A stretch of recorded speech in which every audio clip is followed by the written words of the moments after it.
Question 8. Consider a case of a block of ice floating on fresh water.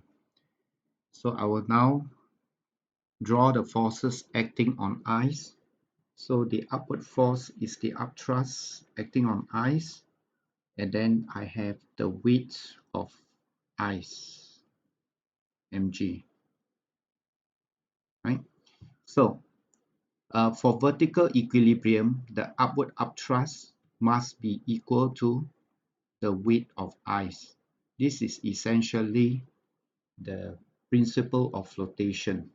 So I will substitute the values, right? And then I will get the answer, which is 1470 Newton. Okay, let's move on to the second part. The weight of the water displaced. So by Archimedes' principle, the weight of water displaced is equal to upthrust. So let's write by Archimedes' principle, weight of water displaced, I call it WW, equals to upthrust, which I have calculated it to be 1470 Newton. Okay, the next part. To calculate the volume of water displaced as I've shaded there, so I will use this equation. Weight of water displaced is actually m of water G equals to the upthrust 1470, right? And then we know earlier on that density of water is equals to mass of water divided by the volume displaced. Okay, now we substitute mass of water with rho W Vg equals to 1470. Then I substitute the values. So 1000 V times G 9.81 equals to 1470. Then eventually my V will turn out to be 0.150 cubic meter. All right. So let's look at part 4. The volume of water produced when all ice melt.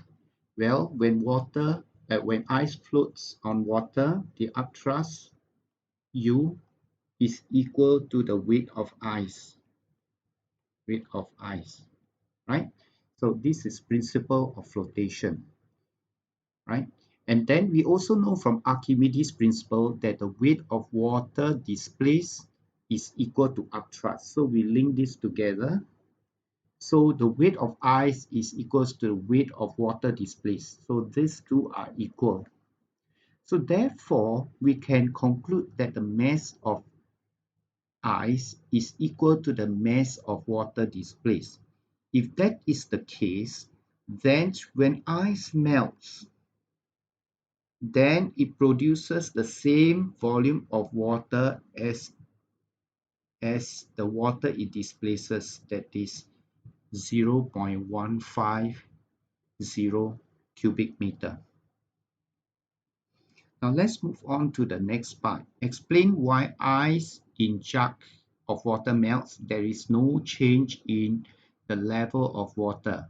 Actually, part B is very similar to part 4 that we have just encountered. So let's look at this again. So suppose you have ice floating on water. Again, I will write upthrust. Upthrust is equal to the weight of ice.